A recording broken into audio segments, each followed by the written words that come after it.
banyak genangan air. Oh iya, banyak genangan air. Begini, nyuwun sewu. Kalau juga sering pakai baju ngelengser ya. Kalau panjenengan lihat di jalanan ada air. Di depan kamar mandi ada air. Kamar mandi yang diharam semisal. Di depannya ada air. Nggak ada kelihatan najis, pipis nggak ada. Panjenengan hukumi apa? Airnya najis atau suci? Najis atau suci? Coba kalau tanglet lagi, coba dipisah dulu pertanyaannya. Di jalan, ini ada genangan air. Habis hujan begitu. Panjenengan lihat genangan air di jalan, najis atau suci? Suci? Suci? Suci ya? Kalau di depan kamar mandi, bukan di dalamnya. Atau bahkan mungkin di depannya pas lah. Ada airnya. Nggak ada pipisnya, nggak ada bau pipisnya sama sekali. Cuma ada air doang. Najis atau suci? Was-was, bingung. Ini memang menjadi orang kalau kebiasaan ihtiyat di pondok pesantren, ketemu dengan yang demikian, kayaknya najis semua rasanya. Kalau nggak najis nggak marah mandinya. Leres nggih? Nggih.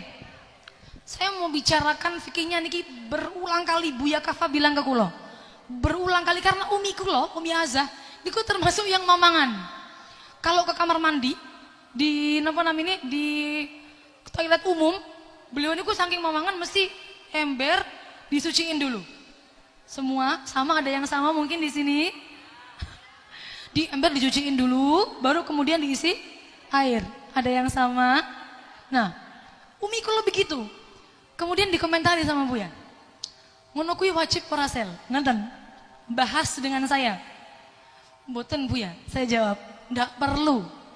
Karena kalau perkara kita tidak tahu suci atau najis, maka al-aslu baqa'u makana ala makana. Asalnya hukumnya itu suci berarti adalah suci. Dan najis itu tidak perkara, itu tidak akan bisa menjadi najis kalau tidak kita yakini.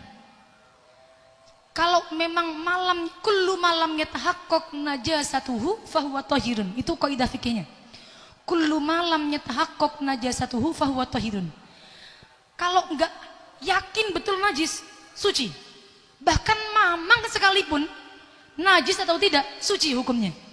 Niki panjenengan biar lebih mudah dalam menghadapi najis dan suci. Karena kita bersinggungan dengan orang banyak. Nyuwun sewu, kadang-kadang kalau memang awalnya ihtiyat diberi hukum niki mboten terima.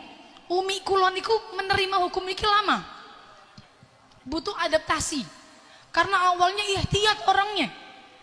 Jadi apa-apa itu najis, dikit-dikit cincin-cincin najis begitu. Depan jeding kalau ada gerangan langsung disirami begitu. Karena merasa itu kaitannya dengan najis.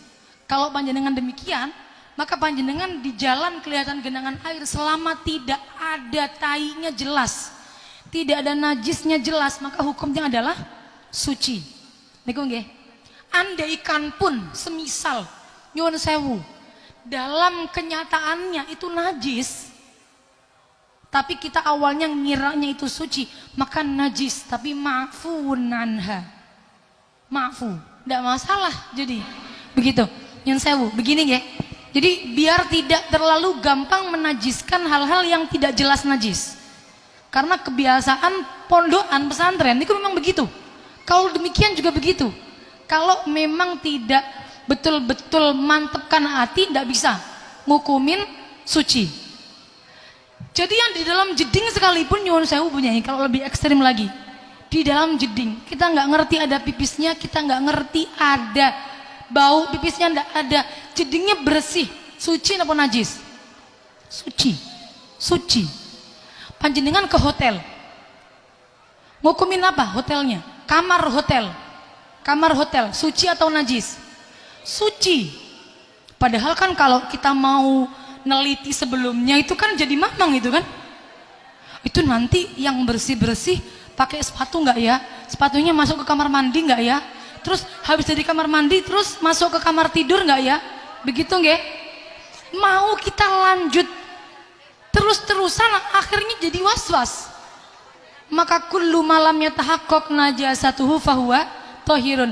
Kalau semisal panjenengan masuk kamar mandi ada air sedikit, sebelumnya ada orang kok gebyur-gebyur bunyinya, selama jenengan nggak tahu di dalamnya orangnya itu pipis di dalam baknya, atau betul-betul jenengan nggak tahu kalau ada cipratan yang najis masuk ke dalam baknya, air yang di dalam bak walaupun cuman sedikit hukumnya adalah suci.